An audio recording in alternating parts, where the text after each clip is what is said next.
Je suis ingénieur industriel, donc moi, je m'intéresse surtout donc à l'amélioration, l'optimisation des processus de production ou de gestion de la production. Donc, au sens très, très large, principalement, donc également la transformation, donc la production elle-même, mais également tout ce qui est maintenance, contrôle de la qualité.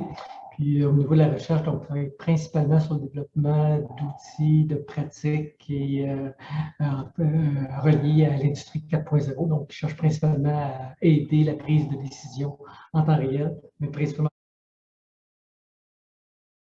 Oui, mais en fait, il y a depuis quelques années, depuis 2 ou 3 ans, surtout, on voit énormément d'intégration d'outils à base d'intelligence artificielle qui sont intégrés, surtout pour, je dirais, remplacer soit des actions ou encore des prises de décision qui sont prises en production.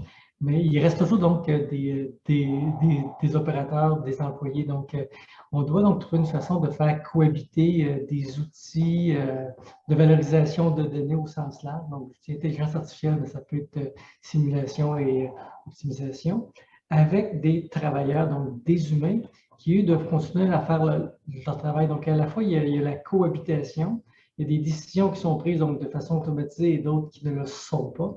Et habituellement, donc, surtout dans un milieu de production, les décisions sont souvent interreliées.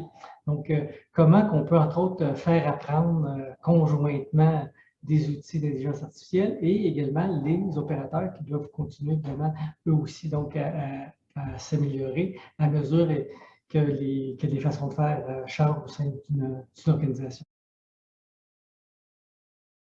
Je pense qu'il y en a plusieurs, mais il y en a une qui est importante. C'est entre autres dans un milieu de production, quelle tâche ou quelle décision, donc de façon un petit peu plus fine, quelle décision devrait être transformées ou supportées par l'intelligence artificielle et lesquelles devraient rester faites ou sous le chapeau ou sous la responsabilité des opérateurs.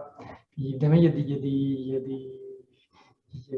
plusieurs choix possibles, plusieurs alternatives, et il y a des conséquences à court terme, et il y a également des conséquences à moyen et à long terme, surtout si on tombe sur des questions de motivation ou d'engagement ou d'empowerment.